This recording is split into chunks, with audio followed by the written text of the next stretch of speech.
সত ৰজ আৰু তম।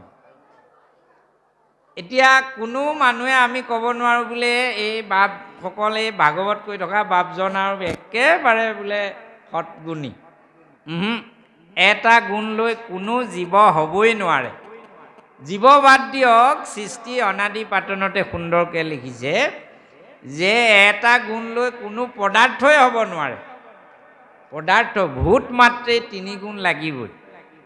সতগুণো লাগিব, ৰজগুণো লাগিব আৰু তমগুণো লাগিব।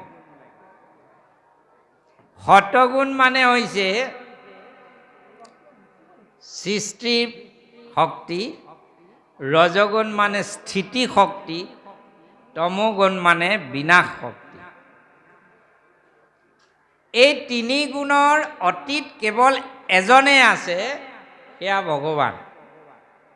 বাকী সকলোৰে এটা সৃষ্টি হয়, সৃষ্টি আছে আৰু এটা সময়লৈকে তাৰ এক্সিষ্টেন্স আছে, স্থিতি আছে আৰু এটা সময়ত তাৰ বিনাশ হ'ব। কিন্তু 3 গুণৰ ঊৰ্ধ্বত এই গুণ যাৰ পৰা সৃষ্টি হৈছে ভগৱন্ত পুৰুষ। এই 3টা গুণেৰ তাৰতম্য অনুযায়ীহে আমি এজন মানুহ হওঁ। আমি কাৰোবাক যে দেখোঁ বৰ কুদ্ধি, অৱশ্যে মোতকৈ কুদ্ধি আৰু নাই। আপোনালোকে নাজানে মোৰ খং কিমান। মোৰ পৰিবাৰ সন্মুখতে বহি আছে, মনে মনে সুধিলে আপোনালোকক কৈ দিব। তেওঁ মোক কৈয়ে থাকে ইমান খং নে? বুজি পাইছেনে? গতিকে তমগুণ যেতিয়া বৃদ্ধি হ'ব সেইজন লোকক পৰম ক্ৰোধী হয়। বাকীকেইটা গুণ তেতিয়া কমি থাকিব। আৰু ৰজোগুণ যেতিয়া বৃদ্ধি হ'ব তেতিয়া ভোগ বিলাস, আনন্দ এইবিলাকৰ প্ৰভাৱ বৃদ্ধি হ'ব, ভোগৰ ইচ্ছা বাঢ়িব। আৰু যেতিয়া সতগুণৰ প্ৰভাৱ বাঢ়ি যাব, বাকীকেইটা কমি থাকিব, তেতিয়া মানুহজন কি হ'ব? সতগুণী যিবোৰ প্ৰেম, দয়া, কৰোণা এইবিলাক গুণৰ প্ৰভাৱবিলাক বেছিকৈ দেখিব। গতিকে যুগ এটাও বা আমাৰ সমাজ এখনো বা যুগ এটাতো এই 3টা গুণৰ তাৰতম্যতেই যুগটোৰ কেনে চৰিত্ৰ হ'ব, লোকসকলৰ কেনে আচাৰ ব্যৱহাৰ হ'ব তাক নিৰ্ণয় হয়। এই কথা ভাগৱতৰ 12শ স্কন্ধৰে 3য় অধ্যায়ৰ 26 নম্বৰ শ্লোকৰ পৰা 30 নম্বৰ শ্লোকলৈকে বৰ সুন্দৰকৈ ভাগৱতত বৰ্ণনা কৰিছে। সত্য যুগত সতগুণৰ প্ৰভাৱ বেছি আছিল।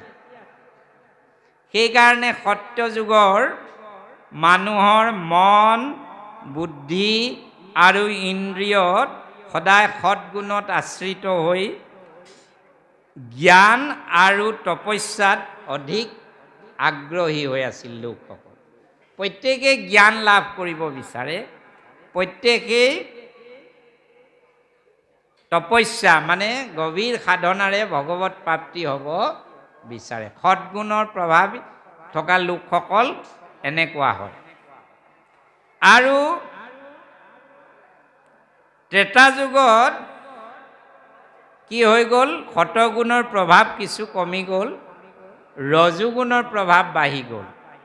সেইকাৰণে ৰজোগুণ প্ৰধান হৈ মানুহৰ প্ৰবৃত্তি আৰু ৰুচিবোৰ ধৰ্ম, অৰ্থ, লৌকিক পৰলৌকিক সুখ ভোগৰ দিশে ধাবিত হ'ল। সত্য যুগত কেৱল সত্যৰ সন্ধানহে আছিল, তপস্যা আছিল ভগৱত প্ৰাপ্তিৰ বাবে কেৱল, কাৰণ সতগুণত আশ্ৰয় হৈ আছিল। কিন্তু ত্ৰেতা যুগত ৰজোগুণৰ প্ৰভাৱ বাঢ়ি যোৱাৰ লগে লগে মানুহবিলাকে ভগৱত সাধনাটোৰ লগত ইন্দ্ৰিয় ভোগৰ প্ৰতিও আসক্তি হ'ল যে ঈশ্বৰৰ যজ্ঞ কৰিম, কিন্তু সেই যজ্ঞৰ পৰা আমাৰ ইন্দ্ৰিয়বিলাকো তৃপ্ত হ'ব লাগিব, তাৰ কাৰণে ব্যৱস্থা কৰিব ধৰিলে। মই প্ৰথমতে কৈছিলোঁ যে সত্য যুগত, বেদৰ যুগত প্ৰথমতে মন্ত্ৰ প্ৰধান উপাসনা আছিল, কেৱল প্ৰাৰ্থনা। পিছৰ কালত মানুহে কি কৰিলে, ৰজোগুণ বহাৰ লগে লগে লৌকিক আৰু পৰলৌকিক সুখ ভোগৰ কথা চিন্তা কৰিব ধৰিলে বেছিকৈ। তেওঁলোকক কোৱা হ'ল যে যজ্ঞ কৰি যদি ইমানখিনি বলি দি দিয়া, ইয়াততো পাবাই, ৰাজৰাজেশ্বৰ হবাই, তাতো গৈ পৰলোকতো গৈ এনেকুৱা এনেকুৱা ভোগ কৰিব পাবা, ইমান দিন ইন্দ্ৰলোকত থাকিবলৈ পাবা, এনেকুৱা লোভ বাঢ়ি গ'ল। সেইটো কি কাৰণে হৈ গ'ল? ৰজোগুণ প্ৰধান হোৱাৰ বাবে ভোগৰ ইচ্ছা বাঢ়ি গ'ল। আৰু দ্বাপৰ যুগত কি হৈ গ'ল? দ্বাপৰ কিন্তু আৰু সাংঘাতিক হ'ল, দ্বাপৰ যুগত দুটা গুণৰ প্ৰভাৱ থাকিল, ৰজোগুণ আৰু তমোগুণ। সতগুণ একেবাৰে নাইকিয়া হ'ল, ৰজোগুণ আৰু তমোগুণৰ দুয়োটাৰে প্ৰভাৱ আহিল। তমোগুণৰ প্ৰভাৱত লোভ, মোহ, অসন্তোষ বাঢ়িব ধৰিলে, দম্ভ ইচ্ছা বৃদ্ধি হ'ব ধৰিলে,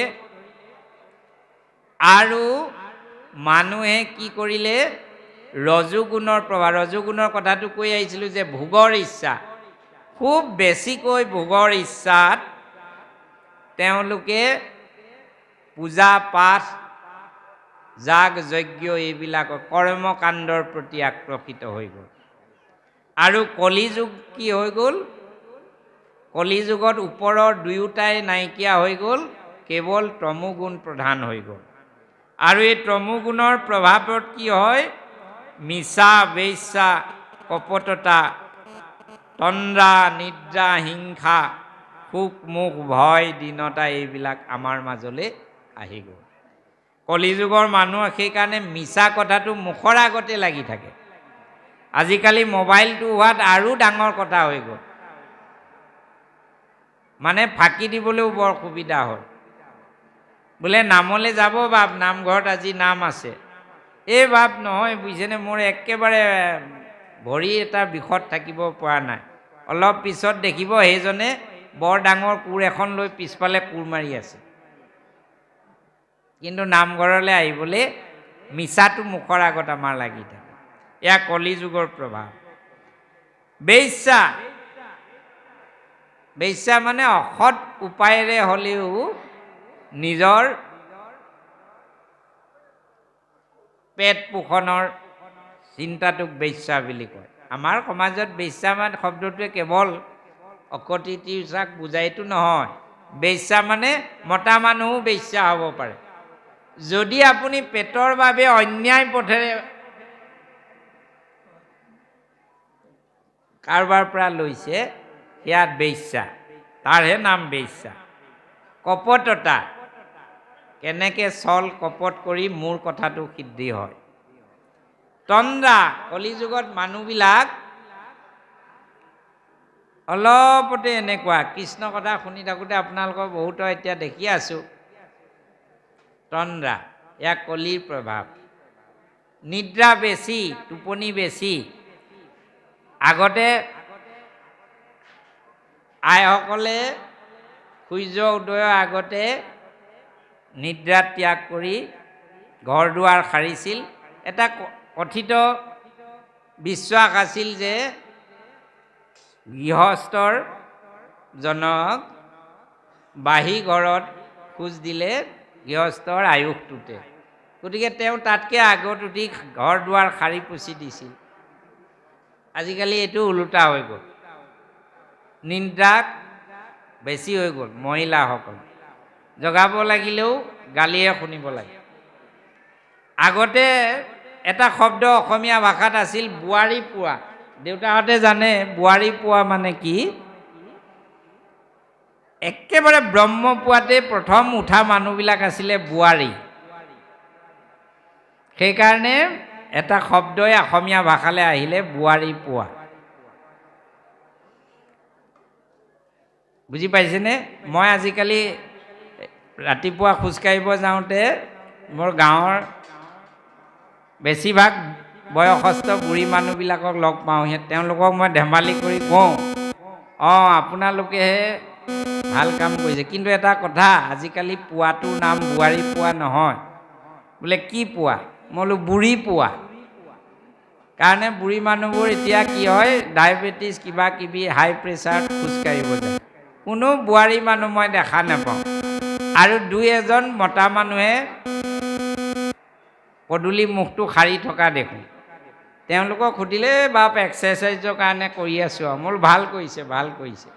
ইয়াৰ পিছত ভাতকেইটাও বনালে আপোনাৰ আৰু এক্সাৰচাইজ হৈ যাব। গতিকে এই যে নিদ্ৰা বেছি হোৱাটো এইটো কলিৰ প্ৰভাৱ। হিংসাৰ কথাটোতো ক'বই নালাগে,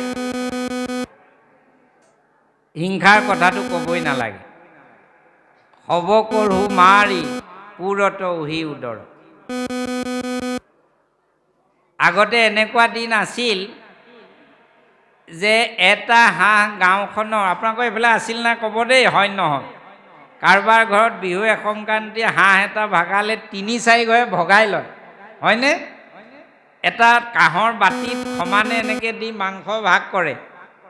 সেইবুলি আকৌ মই আপোনালোকক মাংস খোৱাৰ কথা কোৱা নাই, মই উদাহৰণ দিছোঁ। কিন্তু আজিকালি মোৰ যদি খুলালীজনী আহিছে, একেলগে হাঁহ 2টা, ছাগলী মাংসও 1 কেজি, এনেকুৱা দিন হৈ গ'ল। কোনো দয়া নাই, কেৱল হিংসা ধৰ্ম সকলোতে, সকলোতে হিংসা ধৰ্ম। কিন্তু সত্য যুগত কি আছিল? অহিংসাৰ বাবে দান ধৰ্ম থকাৰ বাবে আপোনালোকে ভাগৱততে পঢ়িছে যে কপৌ চৰাইও আনকি শীতত মৃতপ্ৰায় হোৱা ৰজাৰ কাৰণে প্ৰাণ ত্যাগ কৰি জুইত সোমাই তেওঁ মাংস ৰজাক খুৱাই জীৱন বচাইছে।